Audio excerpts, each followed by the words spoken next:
As I was saying, I want that Pikachu, and this time don't screw it up. Well, boss, why are we even going after the Pikachu? It's not that good of a Pokemon. Meow, meow. That's a good question.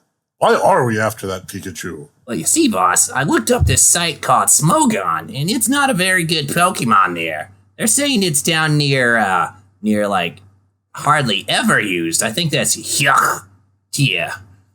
So, I'm just saying, we need to get you like a Garchomp or something. That's a much better idea. Those are way cooler. I don't know why we've been chasing after this same kid for like 15 years. He loses every time he goes to the Elite Four. It really shouldn't be that high a priority. Okay, memo to all members, no more Pikachu hunting. We're going after the rare stuff now.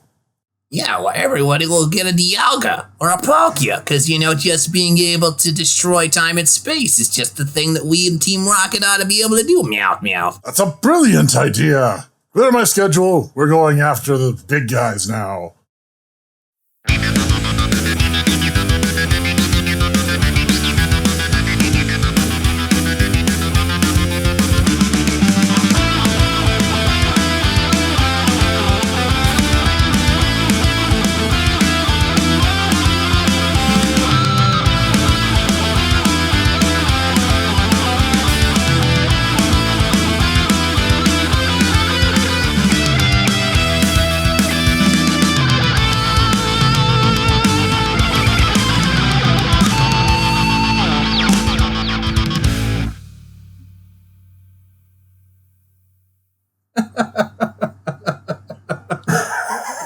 And I'm suffering from a terrible cold, apparently, that just kind of decided to whoop my butt today. I am the hipster Snek, here with my dear beloved companions, and I apparently sound awful. I'm just going to preemptively apologize. You sound fantastic, my friend. You should get head colds more often. You do, actually. You should do this ill more often. It actually, where everybody else normally has really crappy voices when they sound ill, you sound like an octave deeper. Yeah, you sound fantastic right now. Actually, I would normally take that as just like, oh, hey, that's a good trade-off. But no, like I wake up like every 2 hours during the night coughing, and I already took last Friday off for hopes that I would just get over this, and it actually seems worse now. So, as I was saying, I'm the hipster Snek, and these are my beloved companions. With me today is, of course, World Tree Cycles. Or Ditaku, whichever. I answer to many names. I've introduced you in my videos as World Tree Cycles due to your Twitter handle. Well, I mean, but I am also the Ditaku. I will answer to that too. Over here, we have Cog of Cog Sound Engineering. Links now in all of my videos for the amazing sound editing work that this man has put forth. I appreciate that. You know what? You better be careful. If you put your voice in now into his protocols with your sexy filter, you're just going to be like, it's just going to have the careless whisper just, ladies, contain yourselves. So you better be careful. I'm just saying. The Snek is single. Oh, man. We're off to a banging start today. Speaking of banging, Neptunia, what is it about? Hyperdimension Neptunia. The full official title, I actually double-checked this. The official title of this anime is actually Hyperdimension Neptunia, the animation. Probably for best results, best to have already watched episodes 1 through 12, plus the episode 13 OVA, which is the entire series. Right now, there's actually, David Productions is starting a new series based off of V2. Really? But for right now, this is the entirety of the Neptunia animation experience. So what is Neptunia? What is Neptunia? Is it a game? Is it a visual novel? Is it a deep sense of shame that your parents feel whenever they're like, hello, and they walk away? The best part is it's all that and so much more. You see, Neptunia actually started off as a series of PS3 exclusive JRPGs. And the thing that's really maybe not great, but interesting, is that the first game in particular pioneered a lot of really previously unseen mechanics into how an RPG will run. And I'll talk more about that in the after hours. But to put a fine point on it, it wasn't really what one might accidentally call a good game, on account that it wasn't. Oh, I think you could accidentally call it a good game because that's not something you intend to do. But. Yeah, and it wasn't really a good game. Now, what it was a thing of interest. And clearly... extremely marketable. They saw something there that if they polished it and ran with it, they could make something much, much better. In fact, one of the game devs that vouched for Neptunia's authenticity very early on in its life was Keiji Inafune, the Mega Man guy. Yes, because the next game in the series, and I'm not pooping on anybody, effectively is Breath of Fire 6, before Breath of Fire 6 became a thing. It used the same battle system as Breath of Fire 5, and you replace the main characters with dragon people. I mean, that's basically what it would be. The main thing is transformation and using a movement-based, weird hybrid action RPG, standard JRPG thing. So the thing of beauty is that every game improves upon that which came before it. Then, when it got to its third major game, Victory, they ended up having a series of re-releases called the Rebirth series, and those are on Steam for those who actually want to play them. Am I going to cover Neptunia on the Snek channel? Eventually, but not immediately. Maybe in 2020. However, after those games were released, David Animations spent all their money making JoJo Part 1 and 2 as awesome as possible, so they had to get a cash injection with as minimal effort as possible. So, of course, lowest common denominator equals Hyperdimension Neptunia. Now, I'm being half facetious.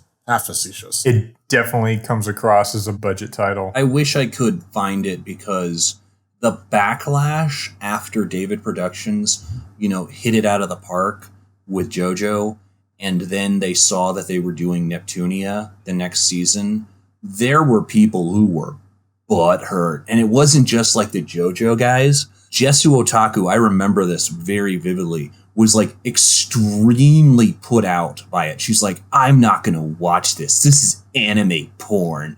Ugh. I'm like, it looks like a cute girls doing cute thing anime. I knew nothing about it at the time. And I mean, I was more or less right, which just proves to you how high my power level really is. And, actually having got into this series, because here, just for point of reference, I have played all the Rebirth games and V2. I have not done anything else. I did not play the original game, nor really am I going to, because going back to the Rebirth games after playing V2, it's like, I really miss V2's battle system. It's so much better. A thing that does help with context a bit is I'm responsible for these guys knowing that Neptunia exists. And that's because a friend of mine told me about it, and then I complained at great length that JoJo is being put on hiatus on its account. To which I was... So you were one of the butthurt I was. guys. On the onset, I'll be honest, on the onset, I was.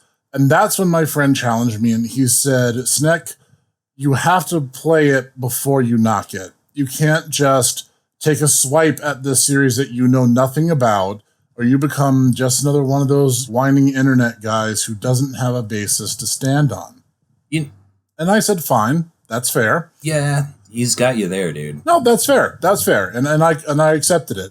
I ran out to GameStop like 2 days later after that conversation, and I picked up a copy of the first game.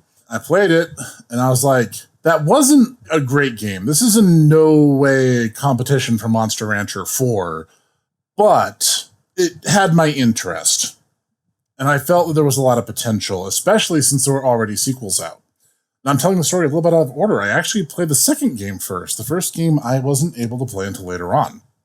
And that puts things in context, because like I said, mechanically the first game is not exactly great. Mark II. Mark II, I played first, and I was about halfway through Mark II, when I got the first. Which introduced my favorite girl, which is a very important thing. I feel right now we just before we go, because it's such a central aspect of the series. It's time.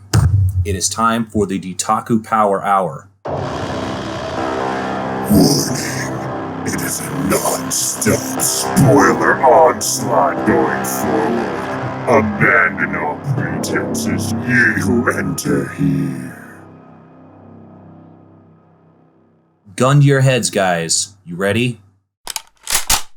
Favorite girl. Gotta put it out there. Because this is so central to the series and its success. We gotta air our dirty laundry. We better do it now, at the beginning. That is fair. My Nep waifu did not exist when this anime was made. So if it has to be one of the girls that showed up in the context of the anime, I would go with Ray Wrights, because I've dated crazier. Really, you're not going to go with Vert? Vert is a very close contender, and if Victory didn't exist and it was only the first game in Mark II available to me, yes, Vert would probably win that. Okay.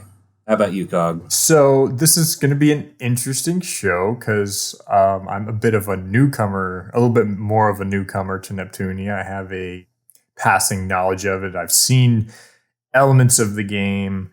I've seen playthroughs of the game and things like that. I haven't actually sat down and played it myself. But that being said, just going based off, I guess, the animation, I think that my favorite, I'd actually just say my favorite characters are probably Neptunia and Noir. My favorite is the Game Gear herself, Miss Nepgear. And I gotta say, Mark II, or rather Rebirth 2, holds a special place in my heart because it's basically, her debut as a heroine. But, oh man, they done her wrong in this. And they done her wrong so many times because of the reaction to Mark II. It saddens me to no end. We'll cover that in just a sec. Before we go on, I do want to clarify, the anime is a very, very abridged retelling of Rebirth 2 and 3, or Mark II and Victory. Same game, same storyline. The first game in the series actually retconned itself out of continuity, and the later games hadn't happened yet. So this is just covering two games, and those two games are Rebirth 2 and 3. Yeah, they kind of address this with Rebirth 1, where they're just like, yeah, and then they lived happily ever after, which is the other games. So Neptunia, we begin with a place called Game Industry. The series begins with a peace treaty between several kingdoms ruled by different CPUs or goddesses. The main ones are Lastation, ruled by Blackheart, Laui, ruled by Whiteheart, Leanbox, ruled by Greenheart, and Planeptune, ruled by Purpleheart. And something that I immediately kind of have a little bit of a gripe about with this series for newcomers, something you really have to know about Neptunia if you're coming from it from a complete newcomer perspective, is all of these characters are representation of game consoles. And they don't explain that really at all in the anime. I mean, there's just, obviously, Neptunia loves it some in-jokes. Oh my, yes. They really don't address it in the games, to be honest. It's really just one of those things you're supposed to know from meta-knowledge. Yes, and I have a rant about that I'm going to put in the after hours, because I don't want this to be Ditaku about the games. Because even though I love the games, I have some opinions. Old man yells at cloud-based consoles. You know what? I mean, just because you're right doesn't mean you can talk crap like that. Essentially, from that point, we have this peace treaty where all the kingdoms are reaching a friendship alliance where they are agreeing to no longer fight over what they call share energy anymore. It's supposed to be the belief and the faith of their citizens. And the entire thing being is that travel between kingdoms is effectively, there's no restrictions. So the entire thing being is that a goddess has to keep her people happy and safe, because the entire thing is there are monsters and stuff out there. And so she has to keep her kingdom happy and safe. Otherwise, she will lose the share energy that she needs to survive, and she will basically wither away. whereupon a new goddess will emerge from the share energy and take her place. Literally the market share. Or get sealed away / forgotten in another dimension. Neptunia is weird in that how easy it is to... The specifications for how CPUs work is spotty, inconsistent, and then there's actually a multiverse element that actually just muddies the water, so let's not get into that. Yes, because, Neptune mentions that she has a mother who was the earlier CPU, Uranus, but then there is a predecessor that she constantly mentions in both her attacks in the anime and in the games that's not this mother, and that's not even getting into the Mark II, where they have the legendary goddess that used the demon blade that consumes CPU souls. Which is only seen once in the OVA episode during Netgear's nightmare sequence. Anime Gehaburn. It's the best purple sword. Literally Gehaburn. Anime Gehaburn is a DLC item. And the fact that I know this difference proves just how much of a huge, pathetic nerd I am. I think your YouTube channel also confirms this, but I'm just saying. You're not wrong, and it doesn't help that for everyone listening, I have done full screenshot Let's Plays of the first 3 games, analyzing them in far greater detail than they've ever deserved. And I even briefly talked about the fighting games and briefly mentioned the idle game because, yes, I owned a Vita at one point, bought used, obviously. You and 3 other people. Yeah, I know, right? And I played the idle game, which was considered so boring that they didn't even bother porting it to Steam. I think it is over to Steam now. But let me double check that. We want to be, a historically accurate podcast. We are a bastion of research here, folks. So anyways, as while Snek is doing that, why don't you regale us with more, Cog, because I want to hear your side of this. Snek and I watched this series together because I actually own physical discs of this one. Well, the show basically follows our leading CPU ladies from each of the different nations, the primary ones being Neptune, Noir, Blanc, and Vert, which are the main goddesses for Planeptune, Lastation, Lowy, and Leanbox.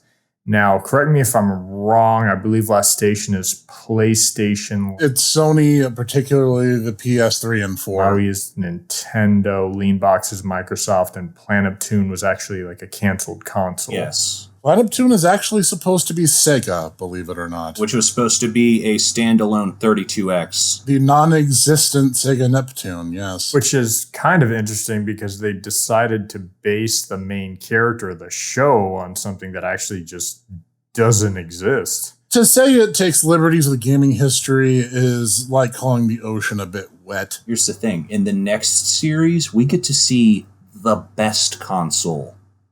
And she is awesome. But I'm going to wait until we inevitably have people being like, oh, why don't you do Neptunia too? Neptunia Producing Perfection is not on Steam, but they do have a complete bundle of literally all the main games. It doesn't appear to include DLC for like $150. And that includes the newest one, Super Neptunia RPG, and the mobile game Neptunia Shooter. So if people want to get into the series, there's a very easy and cost-effective way of doing so. There you go, IFI. I have filleted you. You're welcome. Honestly, the way that it helps me there, Cog, is to think of it as 2 groups of heroines. You have the 4 main CPUs, and they don't really go into this, unfortunately. You have the 4 CPUs, and then you have their CPU candidates, who are supposed to be basically the CPUs in training, which is my girl, Uni, which is supposed to be the Vita, RAM and ROM. See, and here's the thing, Leanbox doesn't have one, but that's because Vert is actually supposed to be the CPU candidate. But that's just a game theory. Our good buddy here has his own headcanon concerning Microsoft would be the actual CPU, whereas the Xbox Series would actually be the candidate. And I don't hate this idea, but it's very clear that they are in no hurry because Vert being a weird syscon is one of the most common running gags in the series. So it's not going to happen anytime soon because Once they decide they like a stupid joke, they stick with it. Yeah, but it would be so good because then it explains the reason why she wants to have a sister. Because think about how awful an actual PC Chan would be to Xbox. It's like, you're out of date, but I can be cool and I run Halo, but you're out of date. But, and you also break all the time. Oh, I'm going to go play with Game Gear. Me. Yeah, for those who are curious, PCs in Neptunia world are relegated to an optional island area on the overworld map. And yet they'll dedicate an entire character to the PC-98, which was honestly just a Japanese exclusive ZX Spectrum Guru Larry. Yes, that's Pishi, the Yellow Heart, which is a antagonist / sidekick character from the second half of the series, and which is on top of that also the reason why she has her little bee hoodie, because guess what company was responsible for that? Hudson Soft. RNP in peace, Hudson Soft. Press F to pay respects, gents. Such a shame they died, but, you know. But as far as the plot, that's basically it. We just have a series of interchanging villains, and Neptunia does not deviate far from ye old JRPG Bible. There's a threat. The CPUs bicker among themselves until they realize said threat is present. The CPUs band together, declare their undying friendship and loyalty to one another. They beat the villain, and then they go back to what they were doing before, because everyone has a circular character arc, because they believe that just because it's a comedy that they can't be arsed to actually write characters properly. That's a major complaint I have about the series as a whole, anime and games included. You know who does have an arc, though? Nepgear, of all people. Yeah, Nepgear. In the first game, she is extremely unsure of herself, but she kind of digs deep and becomes the person that she wants to be. And by V2, she actually has an entire sub-arc where she's basically running a rebel resistance against the new enemy, who I'm not going to go into because I don't want Snek to get, any hives because, spoilers, I'm allergic to them. I'm not ever going to be one of those channels that just plays the game to completion, because you're supposed to play the games for yourselves after I review them for you. so I guess we need to talk about the villains, essentially, because that's really what moves Neptunia forward, is each Yes. essential antagonist that R4 comes in and out. The first major antagonist is the first major antagonist from the games, a voluptuous witch lady known as R4, named for the R4 chip that was commonly used to copy pirated games on the Nintendo DS. She's also the major villain of both the first and second games. It's very subtle the way they go about this, because she has this weird pyramid scheme whereupon she hands out these small chips to children, where the chips can unfold and become game consoles, and you can straight up download game ROMs off the internet right into the game console. The thing being, ultimately, is that these things will sap your energy and utilize that as fake share energy, and she becomes a demon god of sorts using this fake share energy. They kind of go over this with the entire her ultimate scheme of trapping the CPUs, but unfortunately, in the interest of brevity, they don't really go into ultimately how insidious the plot is, especially in Mark II. And if you have R4, how can you forget her little buddies, Waraichu? I mean, he's literally in every game. Yeah, Waraichu is one of the few characters who, in the process of translation, has actually had multiple names. In the first run of the games, back when Nisa Software did the translocalizations of the Neptunia games, he was known as Pirachu, coming from pirate. Then, once IFI became a thing, and they started doing their own in-house localizations, even though the Japanese script never changed, he became Waraichu, which is his actual Japanese name, coming from wares. Isn't this supposed to be like a shareware thing? Yeah, basically. Wares with a Z being a common, nowadays out-of-date term for pirated software. Yeah, and the entire thing being is that his model in-game has him, just kind of standing rather smugly with an entire just batch of burned DVDs. And you can imagine what's on those burned DVDs, so piracy's bad, okay? Yeah, that's a thing in the entire series. It's like if you are a pirate or you enable pirates, you are literally enabling Satan, and you will bring about the end of all of creation with absolutely no exceptions, because literally you copy that floppy, you go to hell. Which is funny considering that the main villain of a bunch of the later games is actually these demonic, false gods, but actually CPUs that are just butthurt that why are they worshiping these four losers? They should be worshiping me. Yeah, so R4's motivation is pretty cut and dry. And then you get the wonderful and rather infamous eggplant episode. Cog, I want to hear your thoughts on this episode before I explain it. The eggplant episode was actually probably one of the funnier episodes. I thought the whole transformation into Egor was actually quite entertaining. It's definitely a special, very interesting episode. You see, most of the characters don't actually have very developed personalities, so very few of them have canonical likes and dislikes. Neptune, is kind of an exception to this, as Neptune's favorite food is stated to be pudding. Rebirth 1 actually does a really good job explaining. Her least favorite food is eggplant, which I think is really weird, as they picked the one purple vegetable to be the thing that she hates. I think that's supposed to be ironic, actually. Also, not gonna lie, eggplant in most cooked situations is kind of gross. So, I can kind of understand. Yeah, I'm kind of with Neptune on this. That stuff's really not fit for human consumption. Now, a common theme you'll actually see is the series really is funniest right before one of the most serious and plot-moving episodes.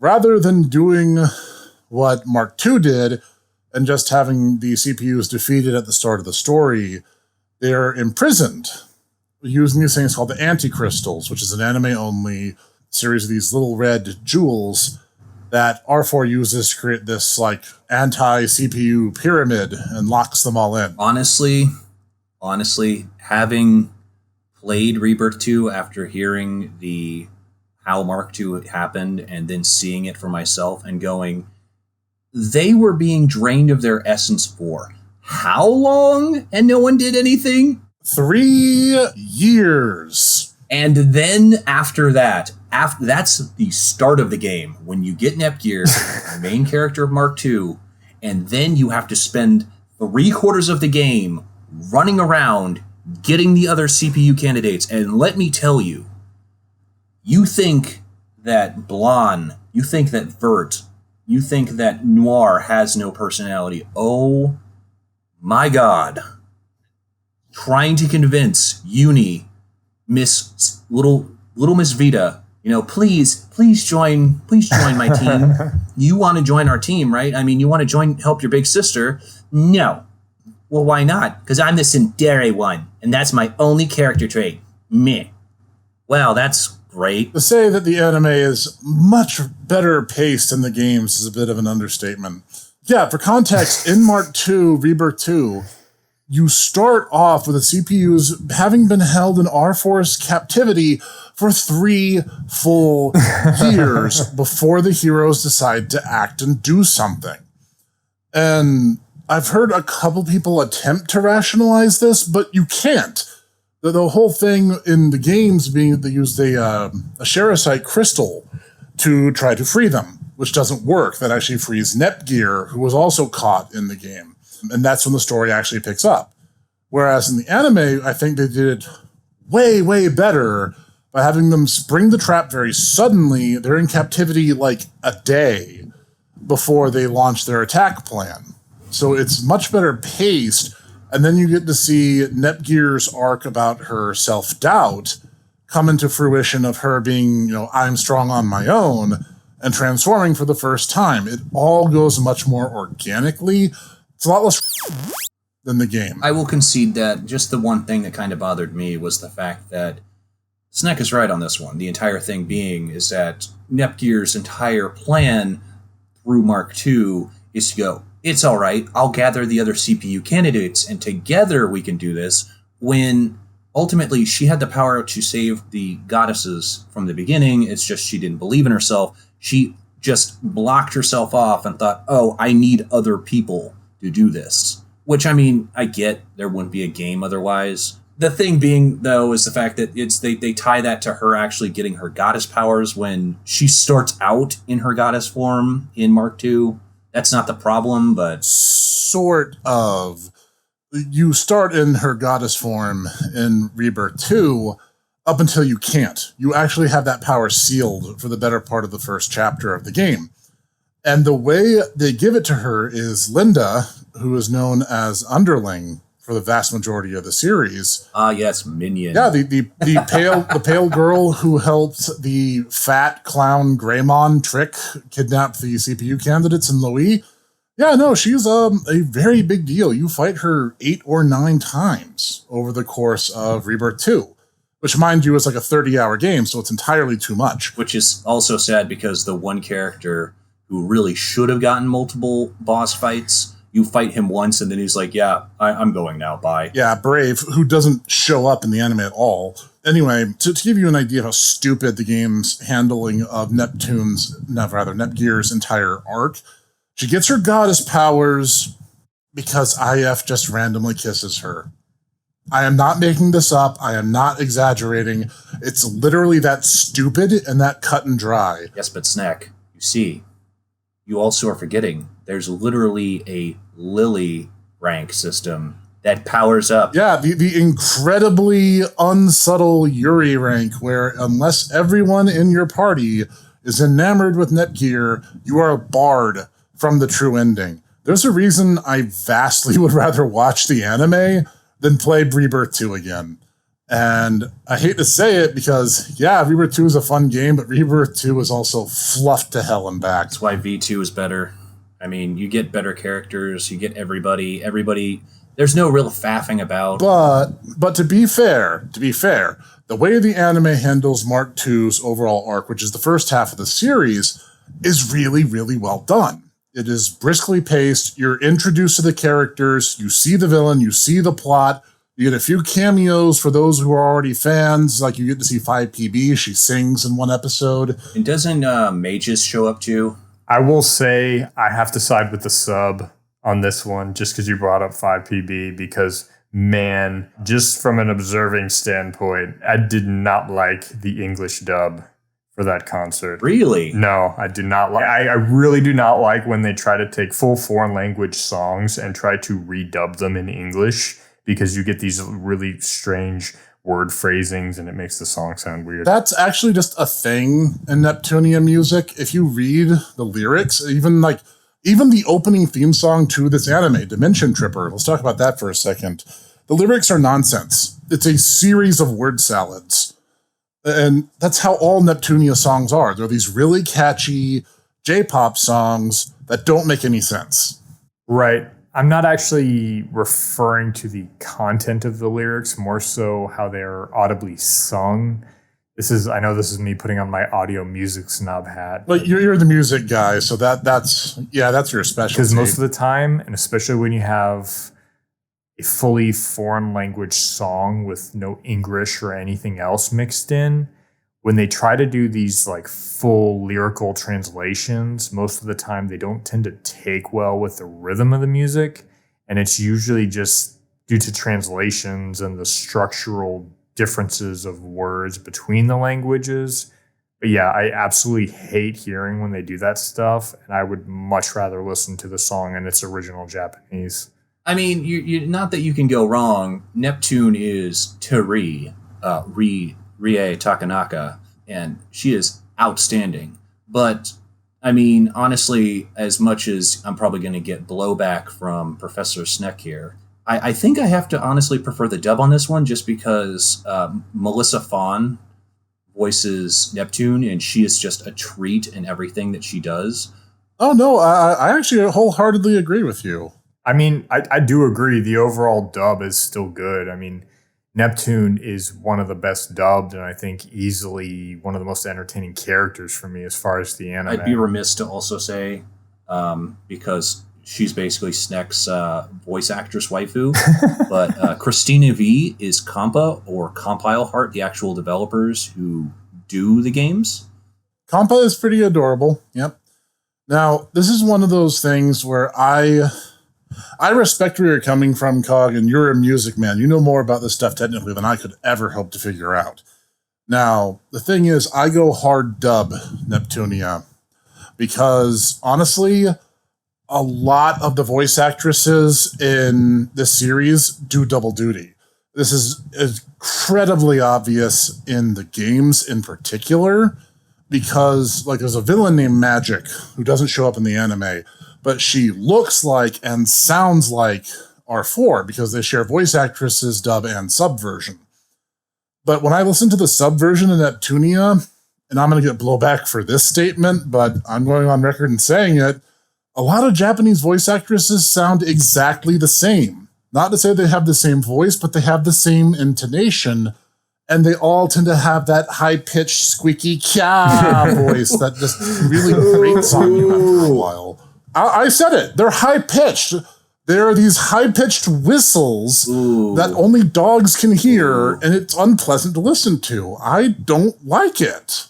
And when you have a series where the cast is 99.9% female, they'll have a lot of recurring voice actresses. There's one male. No, there's two males in the entire anime. Like, I think there's like Werechu and Anani Death, who I have to say is Anana Death, who is a joy every time he's on screen. I really, really like Anani Death, both in his game and just because he's basically supposed to be 2chan. And the entire thing is that basically if there was just an amalgam character, having been on many hours on a certain underwater Chinese basket weaving forum, if I was to imagine just the average Anon, it basically would be Anana Death. Really, really flamboyant, thinks too highly of himself, and is simultaneously girl crazy, but also really gay. That basically is Anani Death, and he's just he's a really funny character. Yeah, no, he is. And actually, that takes us into the second half of the series, where you actually do an adaptation of Victory, which is mercifully abridged into kind of two sub-arcs. You get the Pishi arc, and then you get the Ray Wright's arc. They're intimately tied together in the game, actually. Yeah, which is unfortunate because that's going to make the next season really interesting when they have to introduce the ultimate baddie of Victory, who's a big deal in V2. And yet, whoops, she wasn't in the prior season, so how's that going to work? Yeah, I'm sure they'll finagle something. Oh, yes, Krar. You had so many excellent lines in Neptunia the animation. You know, that itself could be a joke, honestly, given how much they lean on the fourth wall. The second arc picks up with a little girl named Pishi, who we mentioned briefly before, who recognizes IF and Compa, but doesn't tell anyone why, because that would actually spoiler the entire plot of the rest of the anime and make things way too easy. Seriously, they literally just gloss over it. The game actually handles it more organically, but then you're spending 70 hours of listening to the same joke over and over again to get to that point. They actually make a reference to that. I was pushing forward on my save file of Victory a few hours ago, and I had this moment where Neptune stops, turns to the other characters and goes, "Guys, I think we're in a loop." And Compa goes, "What do you mean?" So we're going to open that door. Histoire's going to come to us and go, "It's an emergency." And we're going to get some crazy situation which is going to cause us to go to another boss encounter, and we're going to have to do this. And the other characters just go, no, that's not going to happen. And then, lo and behold, she opens the door, Histoire's there, it's an emergency, and they get sent to another dungeon. And I'm like, oh my god, the game itself knows that it's a giant grindy slog. Like I said, the anime is much more briskly paced, and if you want a crash course on the first 3 games, just watch the anime. It'll save you a lot of time, and you'll pick up pretty much the same experience. Now, with Pishi also comes Plutia, who is oftentimes for newcomers one of the bigger surprises, because she is a CPU as well. Cog, tell us about your first time seeing Iris Heart. No, she was pretty early. She was pretty early because she showed up like right after when Pishi showed up, and it's funny because they actually have her parodying Neptune's first interaction with Kampa and IF in Rebirth 1, where she just literally straight up falls on them and impales herself in the ground. I would say she is actually one of the more interesting characters on the show. I mean, the fact that you have such a stark change between from like the original versus the transformed version, whereas you have a lot of the characters just getting older, and it's a very minor transformation. But this one is a lot more obvious, and she just turns into this dominatrix type character, and I actually really enjoyed her because she had this whole thing about her where she like wants to torment people because, I mean, in her dark way, she seems to just want people to be honest with themselves, which I thought was very interesting. That they explain that actually in Victory. They kind of gloss over it. The thing being is that she actually comes from an alternate dimension where it's much earlier in the timeline. She's actually based off the Sega Genesis. And the entire thing with that is that goddesses in her world actually rely on these gems in order to become goddesses, and that you have to basically go through a rite of initiation, whereupon if you're not deemed worthy, then you will be transformed into a horribly disfigured monster. So the implication, especially with the history between her and the nation of Louis, is that she's actually extremely old as the deity CPUs go. So it's just that she has her youthful appearance because she got the goddess gem really early on in her life. And basically, once you have that, boom, that's the way you're going to look for the rest of your life. And I need to adjust my glasses and bow tie here and be all, actually, she represents the Sega Saturn. Yes, the Mega Drive. I'm sorry, Europeans and also Japanese people. Sega Saturn. The Sega Saturn? Really? It's the Mega Drive. Saturn.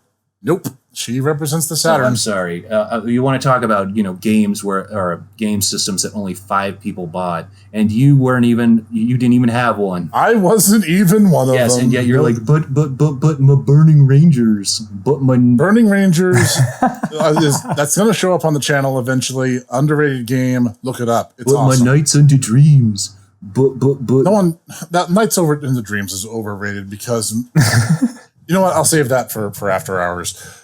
Moreover, Plutia is a very direct character. But okay, so my entire thing though, other than that, am I wrong, Professor? No, that's pretty much spot on. I mean, go ahead. I won't interrupt anymore. No, I was just saying Plutia is a very direct character. And while they don't really talk about it in the anime, she is kind of like the white mage of the party.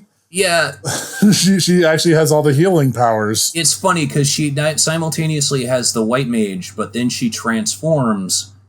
And for instance, in the eggplant episode, they mimic one of her most powerful attacks where she literally starts to take on kind of the violent sadomasochistic personality, which is supposed to kind of be what she's actually like, according to later parts of Victory.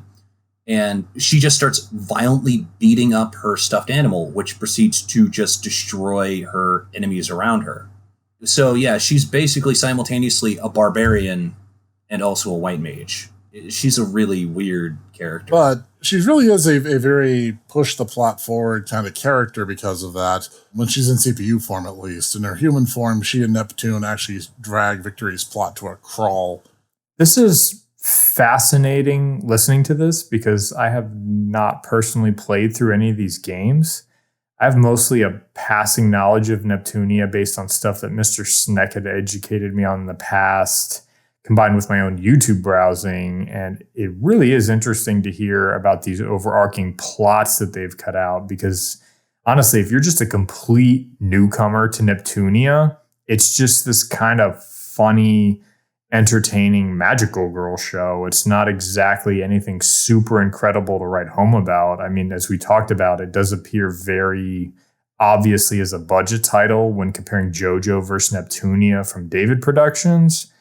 And it at least appeared to me, at least in the games, that, I mean, it seems like you would be expecting a lot more action and combat and things. It uses a turn system, but at the same time, instead of just having your guys lined up and then the monsters, you basically have to maneuver your characters around during your turn and actually have to worry about your facing, kind of like in a strategy RPG. And also on top of that, you have to worry about your range because, for instance, my favorite character from Arc 2, Uni, has a gun. And her entire thing is her gun, despite what guns do, where they can just, from the barrel to wherever their maximum range is, they can just shoot bullets. No, she has a minimum range, like she's got a howitzer. So you have to worry about, can I hit the character because I'm far enough away from people and what have you. It's an interesting and nice compromise between just having straight up just classic JRPGs, as I kind of mentioned before, or having an action RPG. You have to be very mindful as to where your enemy is and also what they can do. Which, for something like that, I mean, even a show based on the game, I was kind of hoping for a bit more in terms of the animation, because there are a lot of escalations into combats, and then you have the girls transform and then they just kind of swipe their weapons a couple times and we're done, moving on. So don't expect any of the combat to be really detailed, like what we just came from, like what we saw in JoJo, for example. I mean, to be perfectly honest, the reason why I brought up the characters because ultimately the games themselves are not particularly deep. You're not going to be dealing with like Final Fantasy Tactics, Dancer Calculator, Underflow Error, 15 turns and I'll be able to kill them all, wahahaha, type of like, you have to think that, no, it's not. It's slightly above the brain dead push A to win every battle. The main draw of the games is the cute girls. You get to see, look, here's Tekken as a girl. Look, here's Senran Kagura as a girl, if you can believe that. Look, it's Bamco as a girl. Look, it's Square Enix as a girl. Look, this is what Microsoft Xbox would look as a girl. Yeah, the characters themselves and the gaming references are really why you get into Neptunia. And if you really start out watching just the anime, you may very well end up being like I was, where you end up pulling up the wiki on one side and looking up who everyone is supposed to be. So I will say there is definitely a barrier to entry into the Neptunia franchise in general. It's simultaneously really obvious and also simultaneously way denser than it has any right to be for something that really is like Babby's first abridged history lesson on not even current event, not even ancient history game consoles. It's based off of the 360 Wii PlayStation 3 generation. That's ultimately what the original game was based off of. And those are what the goddesses that you see in the animation are supposed to be. In V2, they get what they call upgrades, which are supposed to be, I believe, the Xbox One, the PlayStation 4, and I want to say the Wii U. I think it's based on the Wii U because the Switch didn't exist yet. Yeah, but, speaking of another video game system that only 5 people bought and Snek also bought. Yep. I will say the series has a lot of fun, lighthearted moments. I will also say, if you're a gamer, but you aren't quite as entrenched into a lot of like the console business histories of gaming, you will still probably get a lot of the overall gaming references. I mean, that's probably part of why I enjoyed some of the storylines like Noir getting hacked. I immediately, was able to notice, we're doing that time Sony had that big hack situation, and that was a cute little thing that they did with that in the show.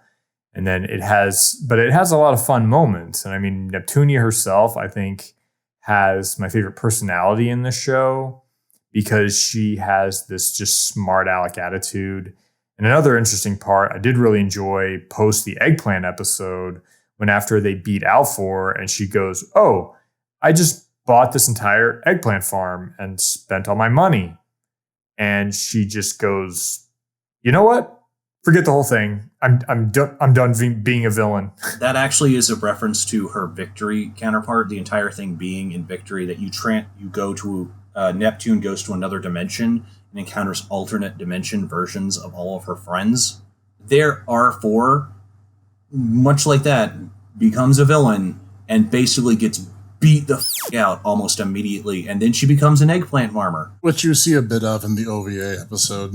I think that's why I like that moment so much, because if you think about it, it's like all the time when you encounter the villain, it's this, we have to capture them, we have to kill them, or we have to destroy them.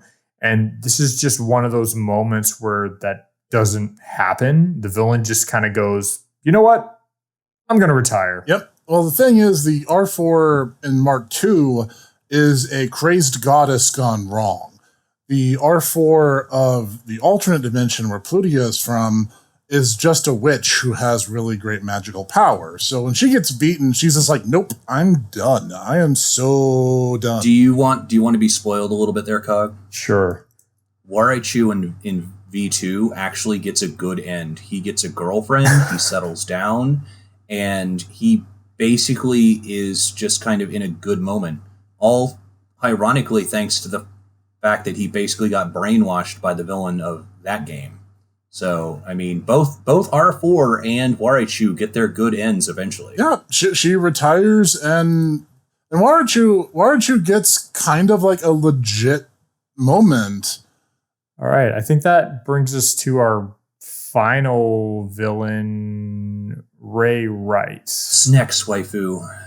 I don't understand the appeal. Because once you've dated a certain degree of crazy, you just don't know how to operate without. Yes, but that's your problem. You don't remember Plato's law of hotness to, insanity ratio, and that's your problem there, Professor.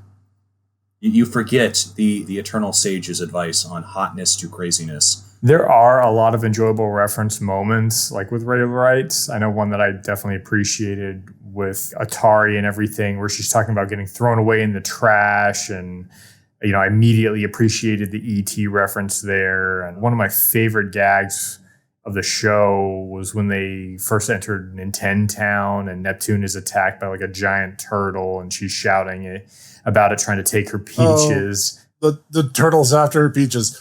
In the same episode, not long after that bit, there's one I really like, where Ram and Ram see the dragon coins, and they're like, maybe we should grab some for Blonde. And Ram's like, yeah, if we get 100 of them, maybe she'll finally get a life. And the one that got me, because I'm a huge fan, after Neptune has seen Plutia transform, and she insists on carrying her while they're flying, and Plutia's like, oh, come on, I could just henshin a go-go, baby, and transform too. Yes, he audibly laughed out loud, and I just kind of had to shake my head because, of course, the Clover Studio fanboy is going to, be like, beautiful Joe. But overall, I would say, at least from a newcomer's perspective, I would say the show's probably something you might watch in addition to playing the games if you really want to get more of the backstory and everything, is what it sounds like. Which is kind of funny, as I was literally about to say the opposite. I feel the anime is a replacement for the first 3 games.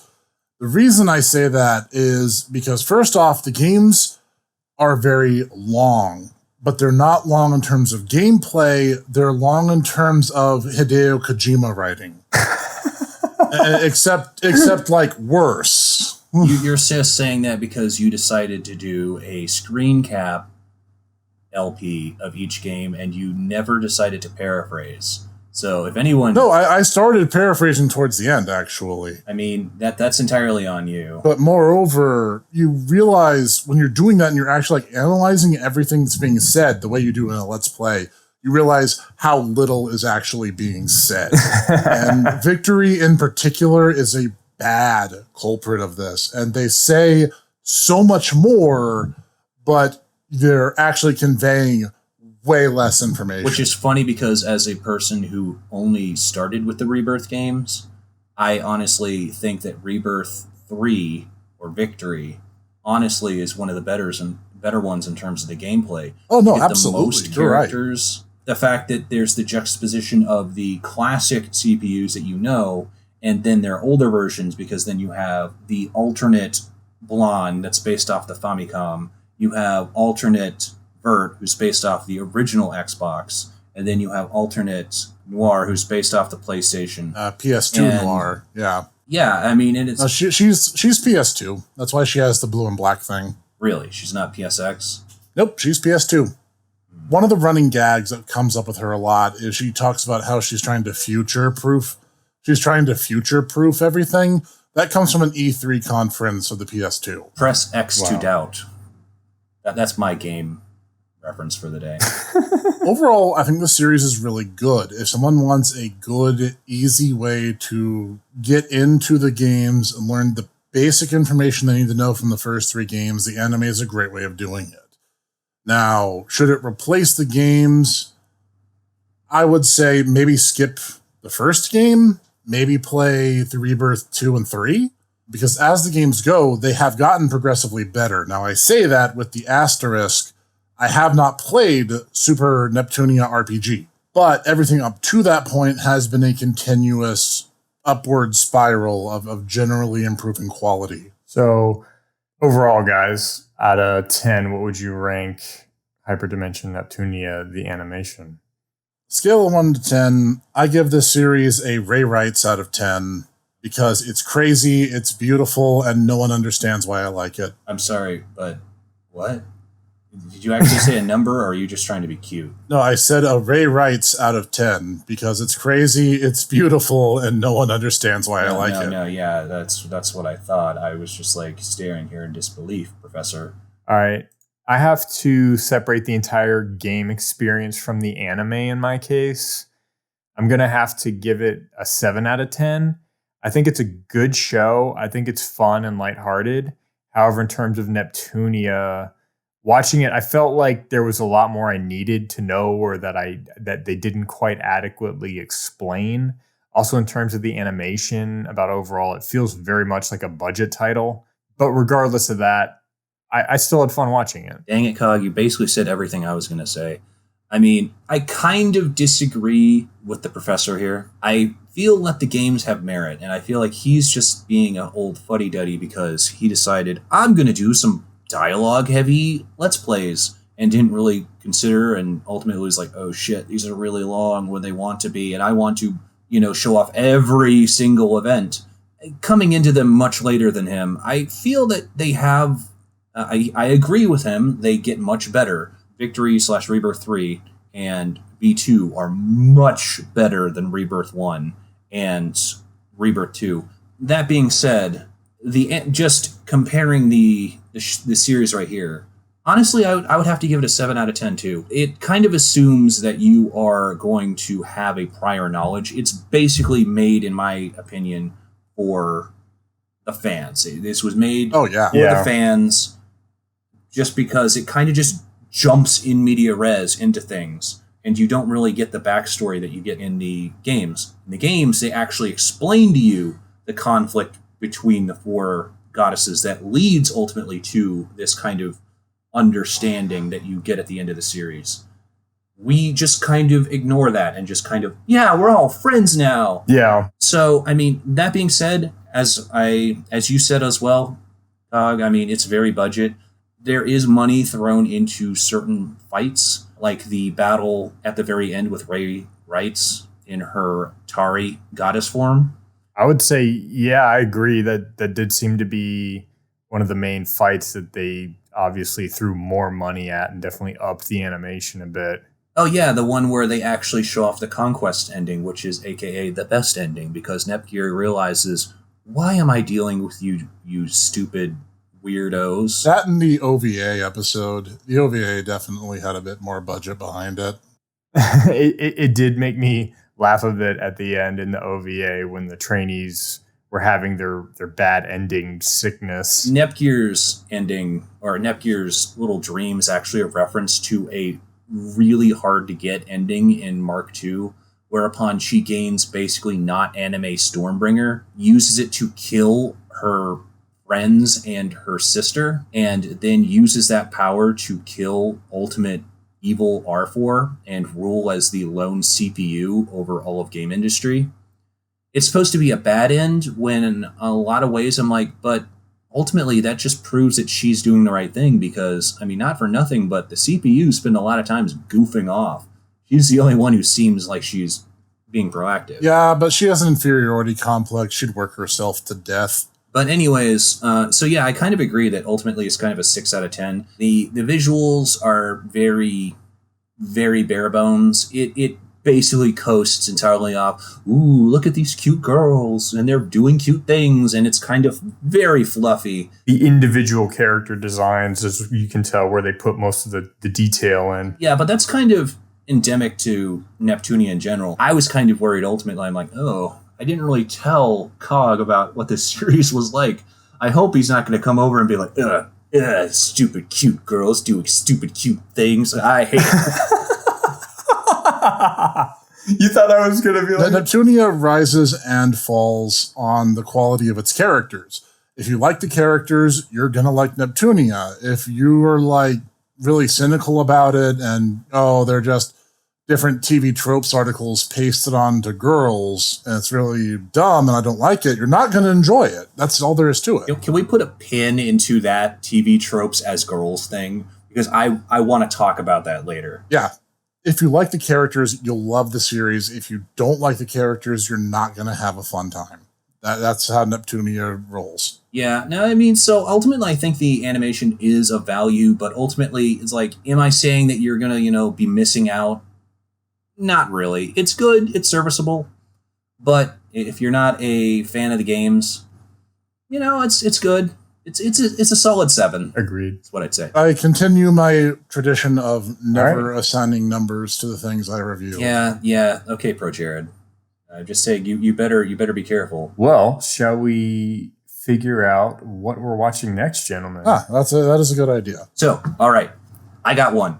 One I want to do is we're going to do Ninja Slayer, the animation. We got girls. Now we got to do manly man stuff now. Oh, you just jumped on one similar that I was going to bring up because my choice was actually going to be Inferno Cop.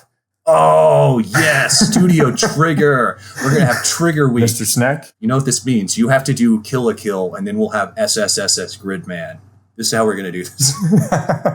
Okay, I have one. It's a short series, too. It's not technically an anime, but it falls into the same kind of genre, and I'm going to maintain my stance. Are you going to put Avatar? What? I'm gonna walk over there right now and slap you if you put Avatar. Why would I? I don't like Avatar. Ooh, controversial statement. I don't like Avatar. Fight me.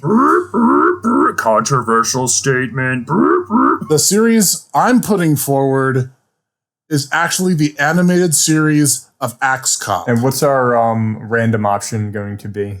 Okay, let me pull up the list. Wheel of Morality. Turn. Tell us the awful we will watch. Heroic Age. Ooh, that's a good one. I have that one. It is good. It's done by Sunrise, as I recall, and it's got a lot of the people who did Gundam Seed. It's probably the best way of describing it. It's StarCraft, the anime, and it is amazing. All right, are you ready? Mr. Snek.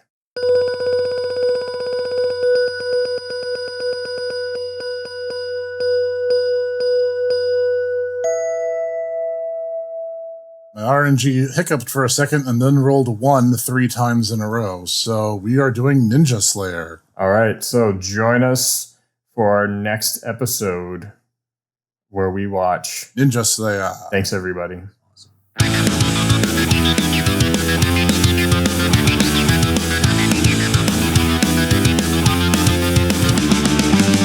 Thank you for listening to the Tomodachi Brothers Review Podcast, produced and recorded by the hipster Snek, Ditaku, and Cog. Sound design and editing by executive producer Sean Taylor Brown with Cog Sound Engineering. Music written and performed by Sean Taylor Brown with Costas Vaz of Core Insight Studio on the drums. We hope you enjoyed this episode. See you next time.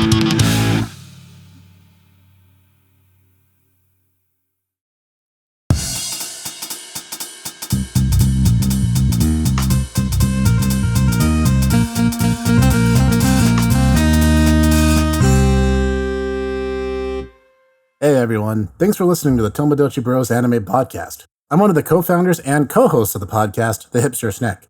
If you want more content from me, I have my own YouTube channel, The Hipster Snek.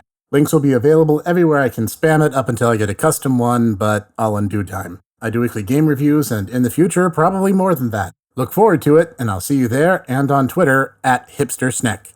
See ya!